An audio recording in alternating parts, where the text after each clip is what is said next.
د ټیک ټاک اکاونټ ته به نوم او یوزر نیم چې دی دا به څنګه چینج کړو د دې پیدا سره ځکه اکثر ځینې کسانو چې دی یوزر نیم د سره خپل چینج کړی نه لکه څنګه چې د ټیک ټاک اکاونټ راغ شوی هغه شان دی د ټیک ټاک اکاونټ او هغه ټول په انسو باندې لکه کدی په بل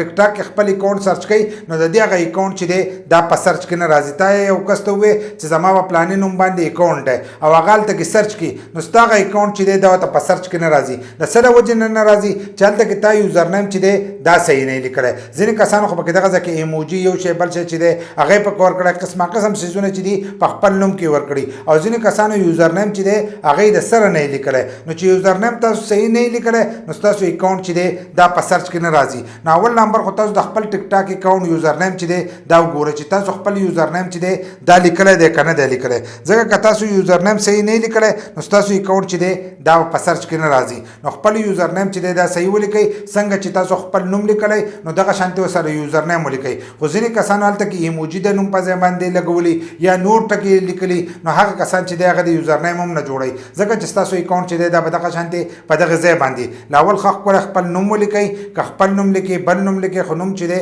هغه به صحیح ولیکئ بیا به ورپسې چې دی یوزر نیم به ولیکئ چې یوزر نیم دې ولیکلو نو هلو به ستاسو اکاونټ چې دی دا مخکې ځي نو د هغې لپاره چې دی خپل ټیک ټاک په کولاو کې پروفایل ته به راشئ چې پروفایل ته څنګه رالی نو په هغې کې به تاسو ته لاندې ویډیوګانې ښکاري زموږ دا چې دی دا نوی پروفایل دی نو په دې کې هېڅ هم نشته تصویر په هم نه دی لګېدلی ویډیوګان چې دي دا په کوم نه دي ورکړی شي خو دلته کې چې دی تاسو ته به ښکارېږي ایډیټ پروفایل لاندې به تاسو ته ښکارېږي دا پروفایل چې دی دا به ځان سره کولاو کوئ نو تاسو ته به دا مخ چې دی دا به کولاو شي نو په دې کې به د اولنۍ خانه کې چې دی نوم لیکلی دی د دې ځای نه چې دی تاسو خپل نوم چې دی دا چینج کولی شئ خو دا نوم چې دی په 2 ورځو کې یو پیره چینج کېږي نو خپل نوم چې دی دا به صحیح ولیکئ په دې کې چې دی تاسو د خالي ځای چې دی دا سپیس دا په کوم کولی شئ نو نوم به ولیکئ لکه موږ مظلومیار لیکلی دغه شانتې مظلومیار به ولیکئ او دا به دې کې سیو کړئ خو لاندې بیا چې دی یوزر نیم دا یوزر نیم چې دی دا استعمالولو والا نوم د دې معنی هم دا ده استعمالولو والا نوم دا تاسو په هر ځای کې استعمالول شئ یو ملګری تا د ټلیفون کې ستا د ټیک ټاک اکاونټ شی بل اکاونټ درته ووایي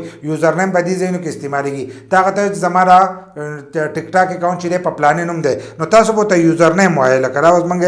څنګه دا یوزر نیم کولاو کړو نو دلته کې مظلوم ډاټ یار بیا لیکلی او بیا پور لیکلی شوی دی نو دا اوس چې دی دا زموږ یوزر نیم دی دا چې دی دا تاسو چینج کولی شئ د دې ځای نه خو دلته به تاسو ته راځي موږ د دې نه اوس چار وران کړو نو دلته کې ورسره هغه کراس نښه چې ده هغه رانغله دلته کې ورسره موږ 1 لیکو نو کېدای شي دا 1 باندې چا نه یې راښ کړی په دې باندې هم چا راښ کړی دی دلته کې اچار چې دی دا به ورسره دوباره ولیکو څنګه چې موږ دا اچار ولیکو نو کراس نښه چې ده دا ورسره راغله نو که دغه شانتې ستاسو راغی نو یوزر نیم چې دی دا به له اول ځانه راښ کړئ خو اسان یوزر نیم به راغوئ د خپل نوم سره چې دی که یو انسان نوم ورسره لیکئ صحیح ده که نه که ډاډ یو والا په منځ کې وکړو یا نور یو ټکی پکې اخوا دېخوا کړو نو د هغې سره چې دی ستاسو یوزر نیم چې دی دا به جوړ شي دا به ځان سره چې دی دا به سیو کړئ چې څنګه را تاسو سیو کړو بیا ستاسو نه ستاسو څوک اکاونټ غواړي نو هغه اکاونټ چې دی دا به ورته ډایرکټ ستاسو شو کېږي چې دا پلانې چې دی دا زمونږ